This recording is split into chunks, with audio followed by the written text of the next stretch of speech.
What's up mga kabilang? Isang taon na rin tong ating bass guitar na binili natin sa Clifton.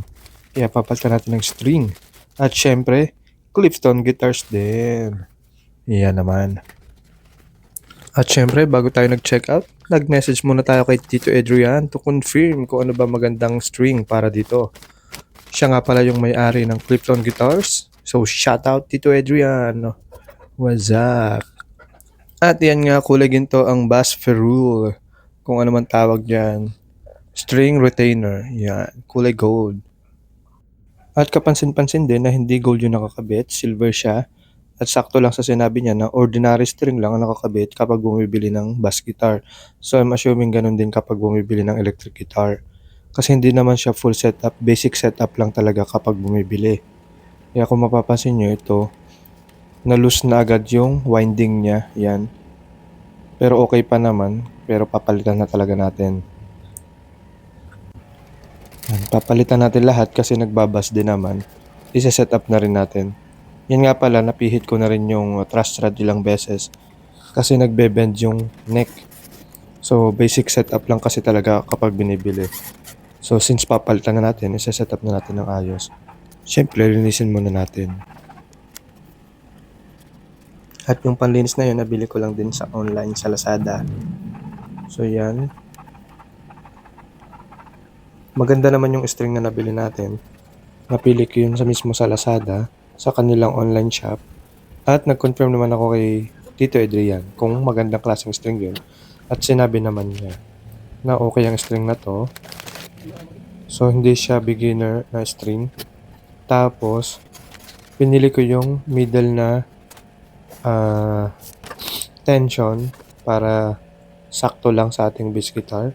Hindi manipis ang tunog at hindi rin naman mawawasak yung neck kapag sobrang kapal. So 105 to. Yan. Nag-confirm din naman siya na tama yung string na ginamit natin, tama yung size.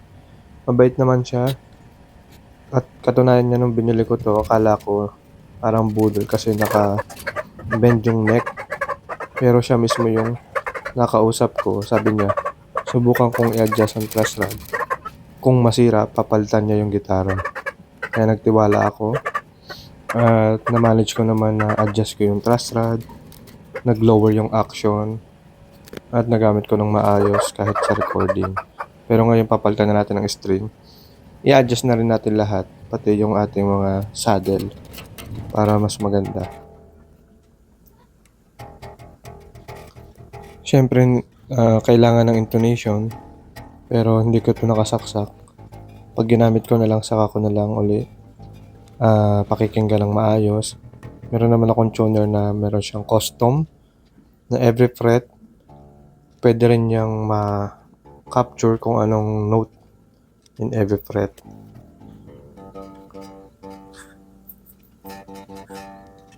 Adjust lang kasi pinapantay ko yung action niya.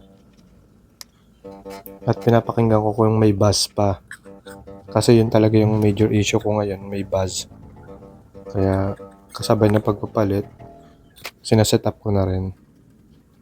So may space naman from 1st fret to 12th fret. May maliit pa ring space. Kasabay na niyan, ite-testing ko yung buzz bawat fret kung meron pa rin. At kung meron pa rin, adjust pa rin tayo sa saddle. Since na-adjust ko na naman yung truss rod niya. So ito lang, ganun lang. So ganun pala ang isa kong natutunan kapag bumili ng gitara. Kasi matagal na rin akong bumibili, hindi ko naman naisip na ordinary string kadalasan nakakabit. Alam ko lang na hindi siya setup, hindi siya full setup. Kaya kailangan mo pa rin ipa-setup sa isang luthier. Ang luthier din kadalasan nagpapalit ng string. So ngayon alam ko na hindi pala kadalasan kagandahang string yung nakakabit. Mapera na lang siguro kung napakamahal yung gitara na binili mo. Kasi ito naman mura lang naman talaga yung Clifton Guitars. Alam naman natin lahat na mura lang. Alright. Salamat and rock and roll.